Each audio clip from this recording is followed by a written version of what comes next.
মহতারাম হাজিরিন, এই রজনীতে আমরা বেশ কিছু কাজ করব, বিশেষ করে 21, 25, 27 এবং 29 এই বেদর রজনীগুলোকে আমরা টার্গেট রাখবো।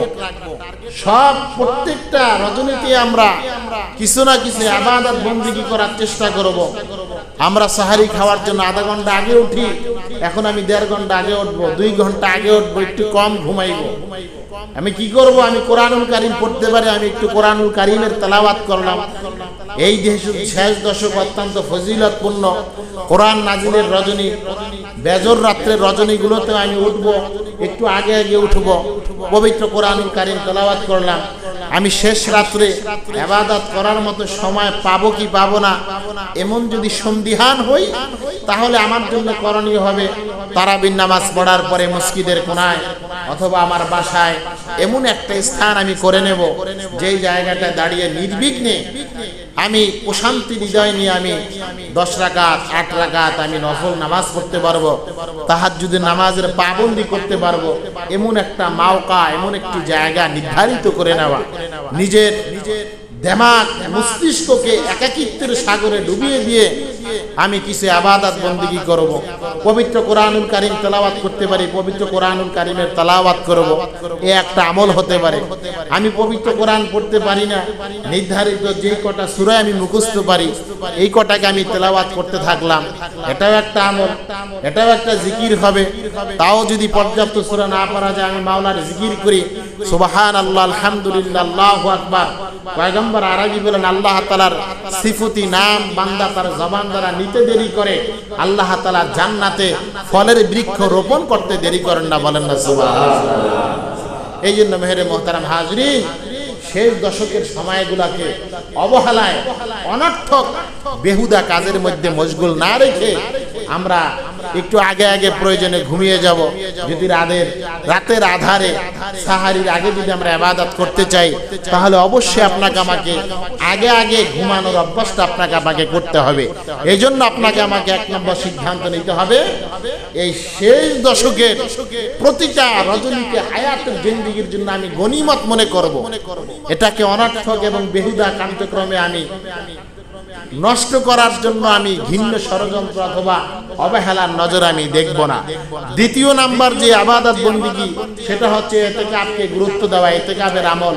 এই শেষ দশকে যাদের ওইভাবে কোনো জরুরতান কোনো কার্যক্রম নাই, আমরা চাইলে এই শেষ দশকে আমি বসতে পারি। আমার সন্তানগুলো আমাকে খুব মানে, আমি বাবা হয়ে পরিবার পরিচালনা করার জন্য আমি যথেষ্ট, আমি আমার সন্তানকে উৎসাহ প্রদান করতে পারি যে তোমার কি দরকার না দরকার সেটা আমি দেখব, তুমি মসজিদে চলে যাও।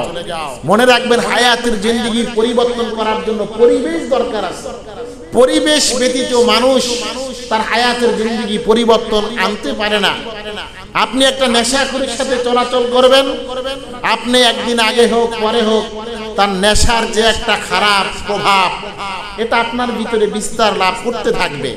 একদিন আগে হোক পরে হোক, কম হোক বেশি হোক, ওই নেশার একটা পার্সেন্টেজ আপনার ভিতরে অ্যাকশন করবে। ঠিক তেমনি ভাবে একটা নেককার লোকের সাথে আপনার উঠা বসা, একদিন আগে হোক পরে হোক, ওই নেককার লোক মসজিদে যায়, নেককার লোক জিকিরে বসে, নেককার লোক তালিমে বসে, নেককার লোক দাওয়াত ও তাবলীগে যায়, একদিন আগে হোক পরে হোক এই নেককার লোকের প্রভাব, তার সুগন্ধি আপনার আমার ভিতরেও কাজ করতে থাকবে। এই জন্য জিন্দেগি পরিবর্তন করার জন্য পরিবেশের দরকার আছে। আল্লাহর ঘরের মেহমান হলে এখানে মন চাইলেই গুনাহের কোনো কার্যক্রম আপনি করতে পারবেন না, মন চাইলেই হাত দ্বারা কোনো অপরাধ করতে পারবেন না। এই 10টা দিন যখন আপনি আল্লাহর ঘরের মেহমান হবেন, তখন আল্লাহর ঘরের নিয়ম কানুন অনুযায়ী আপনি চলতে হবে। আপনি চাইলেই কোনো অপরাধের সাথে জড়িত থাকতে পারবেন না। এই 10টা দিন যখন আপনি আল্লাহর ঘরের মেনটেন ঠিক রেখে যখন আপনি চলাচল করবেন, এর একটা প্রভাব আপনার আমার দিলটাকে অ্যাটাক করে নেবে, এই দিলের উপর প্রভাব বিস্তার করবে। তখন দেখা যায় রমজানের পরেও এর একটা প্রভাব আপনার ভিতরে থেকে যায়। তারপরে যদি আমরা যারা বসবো পবিত্র কোরআনুল কারীম যদি পড়তে না পারি, আমি আছি, আমাদের মুয়াজ্জিন সাহেব আছে, আরো যারা কোরআন পড়তে পারে তাদের নিকট সামান্যটুকু সময় বের করে আমরা কোরআন শিখতে পারি। হায়াতের জিন্দেগিতে কত টাইটেল, কত ডিগ্রি অর্জন করার জন্য কত রাষ্ট্র সফর করলাম, কত ভিন দেশে গেলাম, অথচ পৃথিবীর শ্রেষ্ঠতম গাইডলাইন, পৃথিবীর শ্রেষ্ঠতম গ্রন্থ, অপরিবর্তিত একটি গ্রন্থ পবিত্র কোরআনুল কারীম। এই কোরআনুল কারীম শিক্ষার জন্য কোনো সিদ্ধান্ত নাই, কোনো রুটিন নাই, কোনো চিন্তা নাই, কোনো ফিকির নাই। অথচ কবরের জগতে প্রশ্ন করা হবে মার রাব্বুকা, আরবিতে জিজ্ঞেস করা হবে আমা দীনুকা আমান নাবিয়ুকা, বলবে না তোমার বাড়ি কয়টা, গাড়ি কয়টা, তোমার কি পরিমাণ ধন সম্পদ ছিল, এগুলো জিজ্ঞেস করা হবে না। বাংলায়ও না, ইংরেজিতেও না, ফার্সিতেও না, উর্দুতেও না, আপনাকে জিজ্ঞেস করা হবে মার রাব্বুকা। তার মানে আরবি এমন একটা ইন্টারন্যাশনাল ভাষা, এমন একটা আন্তর্জাতিক ভাষা, আল্লাহ তাআলার ভাষা, যেই ভাষা শুধুমাত্র দুনিয়ায় নয়, যেই ভাষা শুধুমাত্র কবরে নয়, যেই ভাষা জান্নাত পর্যন্ত, বলেন না সুবহানাল্লাহ। এই জন্য মুহতারাম হাজিরিন, পবিত্র মাহে রমজান চলে যাচ্ছে, পবিত্র কোরআনুল কারীম শিক্ষার জন্য পরিকল্পনা করেন, চিন্তা করেন। রমজান চলে যাওয়ার পরেও সবচেয়ে বেশি যে জিনিসটা দরকার হিম্মত। এখন বলবেন হুজুর আমি চাকরি করি, সময় পাই না, আমার পক্ষে সম্ভব নয়, আমি এটা করি সেটা করি। আপনি 10টা মিনিট বের করেন, 10 মিনিট দৈনিক যদি একটা অক্ষর করে শিখেন, তাহলে 29টা হরফ আপনাকে 1 মাসও লাগে না। 29 দিনে আপনি 29টা হরফ শিক্ষা করে ফেললেন, শিক্ষা গ্রহণ করে নিলেন। এটা আপনার জন্য সুবর্ণ সুযোগ। এই জন্য হায়াতের জিন্দেগিতে অট্টালিকা তৈয়ার করার জন্য নিজেকে সিদ্ধান্ত নিতে হয়, প্ল্যান প্রোগ্রাম করে নিতে হয় যে এতটুকু সম্পদ এত কয় বছরে আমি অর্জন করব, প্রয়োজনে অন্য কোথাও থেকে ধার নিব, তারপরেও আমার এই প্ল্যান প্রোগ্রাম অট্টালিকা আমি নির্মাণ করবই করব। এটার জন্য আপনি রাত নয়, দিন নয়, রৌদ্র নয়, বৃষ্টি নয়, আপনি আপনার হায়াতের জিন্দেগির মূল্যবান সময়গুলোকে কাজে লাগায়া দুনিয়ার ধন দৌলত অট্টালিকা নির্মাণ করার জন্য প্ল্যান প্রোগ্রাম রুটিন করে নিলেন। অথচ পবিত্র কোরআন শিক্ষার জন্য 10টা মিনিট আপনি বের করতে পারলেন না। পবিত্র কোরআন শিক্ষার জন্য হায়াতের জিন্দেগির 20টা মিনিট আপনি বের করতে পারলেন না, যেটা আপনার আমার জন্য অত্যন্ত আফসোসের বিষয় বয়ে আনতে পারে। মুহতারাম হাজিরিন, আল্লাহ তাআলার নিকট দোয়া করি আমাদের সন্তানগুলো যারা কোরআন পড়তে পারে না, কোরআনের আলাদা একটা ভাব আছে, একটা প্রভাব আছে। যখন ফ্রিজের ভিতরে আপনি কোনো আসবাব বের করার জন্য হাত দিবেন, এই ফ্রিজের ভিতর থেকে অলরেডি আপনি চান বা না চান, এই ফ্রিজ থেকে ঠান্ডার যে একটা প্রভাব, এটা আপনার হাতের ভিতরে লেগে আসবে। আপনি গ্যাসের চুলার পাশে আপনি চান বা না চান, হাতটা নেওয়ার পরেই সেটার গরমের ভাব আপনার আমার হাতের ভিতরে লেগে আসবে। তার মানে প্রত্যেকটা জিনিসের আলাদা আলাদা এক একটা প্রভাব আছে, এক একটা শক্তি আছে। ঠিক তেমনি ভাবে কোরআনের আলাদা একটা প্রভাব, একটা শক্তি, একটা বিস্তার আছে। এই জন্য পবিত্র কোরআনকে শেখার জন্য হিম্মত করেন যে আমি কোরআন শিখব। এই পবিত্র মাহে রমজান কোরআন নাজিলের মাস, আমি কোরআন শিখব। রমজান চলে যাক, তারপরে আমি শিখব। আমি আমার পরিবার পরিচালনা করার জন্য 24 ঘন্টার ভিতরে আমি 12 ঘন্টা আমি সেদিকে ক্ষয় করি। আমি 1 ঘন্টা, আধা ঘন্টা, 20 মিনিট বুঝি আল্লাহর কোরআনের জন্য আমি বের করতে পারবো না। এইভাবে নিজেকে নিজে প্রশ্ন করে, নিজেকে নিজে ধিক্কার দিয়ে, নিজের ভিতরে হিট তৈয়ার করে যে আমি পবিত্র কোরআন শিখব, এই সিদ্ধান্ত আপনাকে নিতে হবে। নাম্বার 3, আপনাকে যে সিদ্ধান্ত নিতে হবে, শেষ দশক শুরু হলে নবীজি কখনো ঘুমাতেন না, অধিক পরিমাণ ইবাদত করতেন, অধিক পরিমাণ ইবাদত করতেন। আল্লাহর রাসূলের হায়াতের জিন্দেগি শেষ সময়টা, শেষ দশকে কখনো ঘুমাতেন না। যতটুকু পরিমাণ ঘুম দরকার আল্লাহর রাসূল দিনের বেলা ঘুমাইতেন, কারণ লাইলাতুল কদরের বিষয়টা যেহেতু রজনীর সাথে সম্পৃক্ত, কখন লাইলাতুল কদর এসে আবার চলে যায়, এর বরকত মাহাত্ম্য অর্জন করার জন্য আল্লাহর রাসূলের হায়াতের জিন্দেগিতে এই শেষ দশকে ঘুমাইতেন না, বেশি বেশি ইবাদত বন্দেগী করতেন। 4 নাম্বার যেই বিষয়টা, ও আইকাযা আহলা, ও আইকাযা আহলা, আল্লাহর রাসূল তার পরিবারদেরকে উঠায় দিতেন যে ওঠো, 2 রাকাত 4 রাকাত তাহাজ্জুদের নামাজের পাবন্দি করো, আল্লাহ তাআলার নিকট রোনাজারি করো, পবিত্র কালামের তেলাওয়াত করো। পরিবারদেরকে আল্লাহর রাসূল এইভাবে ঘুম থেকে জাগ্রত করে দিতেন, আর তারাও আল্লাহর রাসূলের প্রতি মধুর কণ্ঠে আওয়াজ শুনে আল্লাহর রাসূলের পরিবারের সদস্যরা ঘুম থেকে উঠে এই কদরের রজনীকে অনুসন্ধান করার জন্য তারাও রাত্র জাগরণ করতেন, তারাও রাত্রে ঘুমাইতেন না। আল্লাহর রাসূলের এই মেন্টালিটি, এই শিক্ষার মাধ্যমে আপনাকে আমাকেও শিক্ষা নিতে হবে। আপনি পরিবারের একজন অভিভাবক, আপনি আপনার সন্তানকে উঠাইয়া দেন, রাতের শুরু লগ্নে সন্তানগুলোকে ঘুম পড়াইয়া দেন যে বাবাজি রাতের শেষ ভাগে উঠতে হবে, ইবাদতের মধ্যে মগ্ন হতে হবে, সুতরাং তোমরা উঠে যাও। তোমরা রাতের শুরু ভাগে ঘুমাইয়া যাও, আবার রাতের শেষ ভাগে যখন উঠানো হবে তখন তোমরা উঠে যাইবা। নিজের বিবিকে শেষ রজনীতে উঠিয়ে দেওয়া, এটা তো এক তো বিবি সাহেবরা ইবাদত বندگির প্রতি আকৃষ্ট হবে, দ্বিতীয়ত এটা আল্লাহর রাসূলের একটা সুন্নাত ফ্যামিলির মেম্বারগুলোকে রাতের শেষ ভাগে ইবাদতের জন্য জাগ্রত করে দেওয়া, মাথার ভিতরে হাত বুলিয়ে বুলিয়ে সুন্দরভাবে নরম ভাষায় তাদেরকে ঘুম থেকে উঠানোর ব্যবস্থা করা। রাগারাগি করা যাবে না, বেহুদা সিস্টেমে জাগ্রত করা যাবে না। একটি ঘুমন্ত মানুষ যখন, হাদিস শরীফের মধ্যে পাওয়া যায়, ঘুম হচ্ছে অর্ধ মৃত্যু। একটি মানুষ কেমন যেন মৃত্যুর জগতে আসে, এই জন্য দেখবেন তার হাত পা সমস্ত অঙ্গ প্রত্যঙ্গ বন্ধ থাকে, হাত পা নড়াচড়া বন্ধ থাকে, অনেক সময় তাদের নিঃশ্বাস শুধু জারি থাকে, আর চোখ সহ সমস্ত অঙ্গ প্রত্যঙ্গ বন্ধ থাকে। এই জন্য একটি মানুষকে ঘুম থেকে উঠানোর সুন্নাত তরিকা আছে, তার মাথার ভিতরে হাত বুলিয়ে দেওয়া, হাত পায়ের মধ্যে টিপ্পন মারা, এইভাবে নরম মেজাজ নিয়ে আমি আমার পরিবারের সন্তান, আমি আমার বিবি, আমি আমার ছোট ভাই বড় ভাই, তাদেরকে শেষ রজনীতে উঠাইবার জন্য তাদেরকে উদ্বুদ্ধ করা। আল্লাহ পাক রব্বুল আলামিন পরিবারের সন্তানগুলোকে, বিবিদেরকে শেষ রজনীতে বেশি বেশি পরিমাণ ইবাদতের পাবন্দি করার মতো সুযোগ করে দেন। সকলে বলুন আমিন। মোহতারাম হাজরিন, 5 নাম্বার যেই জিনিসটা আমরা খেয়াল করব সেটা হচ্ছে শেষ দশকে আমরা লাইলাতুল কদর তালাশ করব, বেজর রজনীতে বিশেষ করে।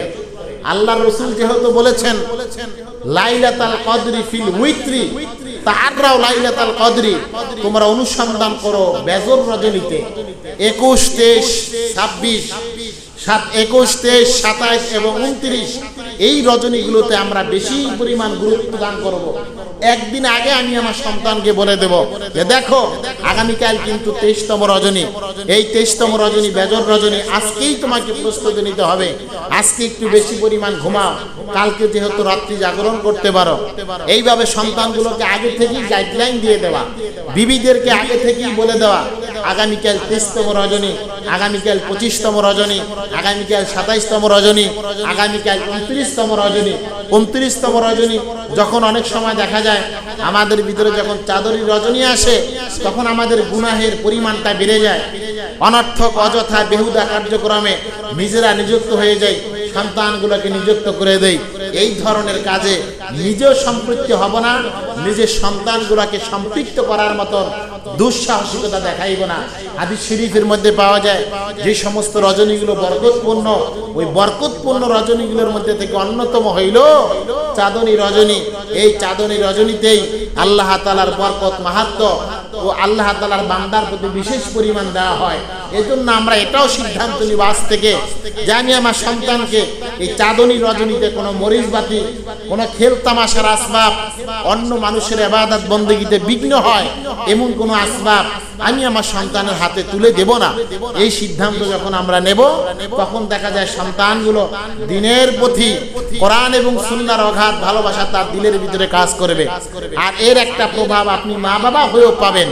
এই জন্য আমাদের জন্য উচিত হবে এই শেষ রজনীর, শেষ দশকের বেজর রজনীগুলোতে আমরা বেশি পরিমাণ ইবাদত বندگি করার জন্য চেষ্টা করব।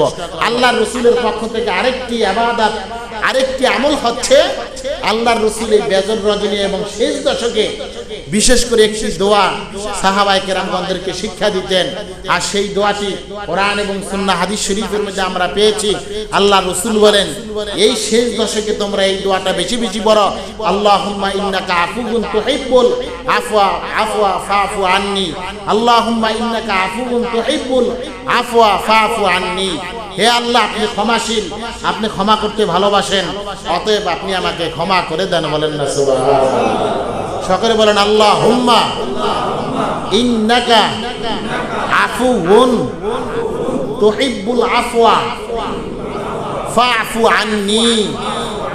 আল্লাহুম্মা ইন্নাকা আফুউন তুহিব্বুল আফওয়া ফাআফু আন্নী। আল্লাহুম্মা ইন্নাকা আফুউন তুহিব্বুল আফওয়া ফাআফু আন্নী। আল্লাহুম্মা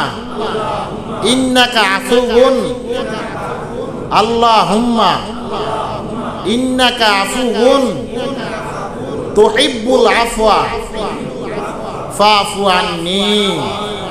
অর্থের দিকে খেয়াল করবেন। অনেক সময় কি আমরা আরবির অর্থ বুঝি না, যার কারণে এটার প্রতি দরদ থাকে না। আল্লাহ রাসূল এই দোয়াটা এই জন্য বেশি পড়তেন, অত্যন্ত অর্থবহুল একটি দোয়া। হে আল্লাহ আপনি ক্ষমাশীল, হে আল্লাহ আপনি ক্ষমাশীল, আপনি ক্ষমা করতে ভালোবাসেন, আপনি ক্ষমা করতে ভালোবাসেন, সুতরাং আপনি আমাকে ক্ষমা করেই দেন। এই অর্থের দিকে যখন খেয়াল করব আর দোয়া করব আল্লাহুম্মা ইন্নাকা আফুউন তুহিব্বুল আফওয়া ফাআফু আন্নী। আল্লাহ আপনি ক্ষমাশীল, আপনি ক্ষমা করতে তো ভালোবাসেন। আপনার বান্দা গুনাহ করবে, আপনার বান্দার আদত হচ্ছে গুনাহ করা, অপরাধ করা, জানা অজানা, ইচ্ছা অনিচ্ছায়, আর আপনি তো ক্ষমা করতে ভালোবাসেন। মাওলা আপনি আমাকে ক্ষমা করে দেন।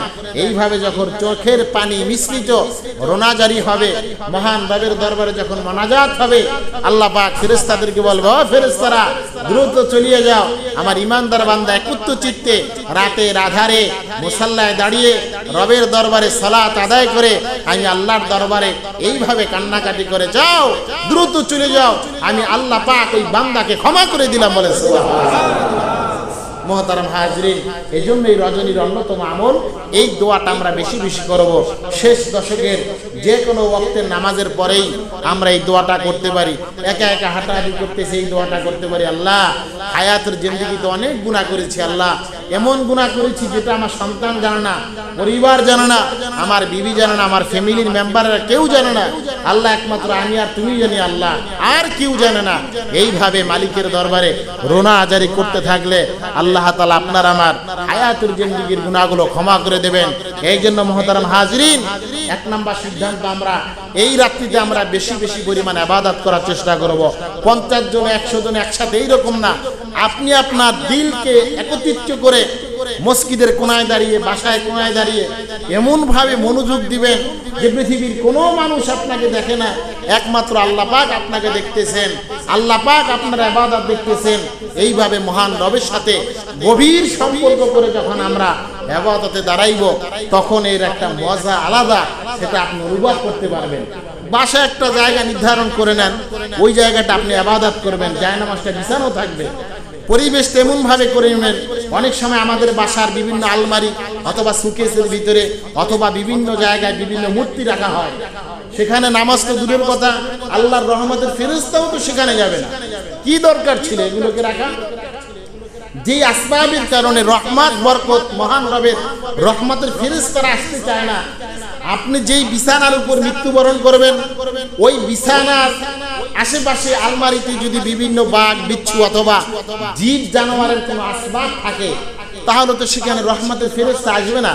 তাহলে মৃত্যুর সময় আপনার আমার কালিমা নসিব হবে, গ্যারান্টিটা কি? এই জন্য মুহতারাম হাজিরিন, বাসার ভিতরে কোনো বাঘ, ভাল্লুক অথবা নিজেদের কোনো ছবিকে ল্যামিনেটিং করে গ্লাস করে সেটিকে বাধাই করে আমরা আমাদের বাসার আশেপাশে কোথাও রাখবো না। সেগুলোকে নামিয়ে আমরা ছুঁড়ে ফেলে অন্যত্র আমরা রেখে দেব। এমন কোনো আসবাব রাখবো না যে আসবাবের কারণে আমরা বাইতুল মুকাদ্দাসের ছবিটাকে রাখতে পারি বাধাই করে, কাবা শরীফের ছবিটাকে টাইসের ভিতরে অঙ্কন করে বিভিন্ন টাইস পাওয়া যায় সেটাকে রাখতে পারি, দেখলেও দিলের ভিতরে একটা প্রশান্তি আসে।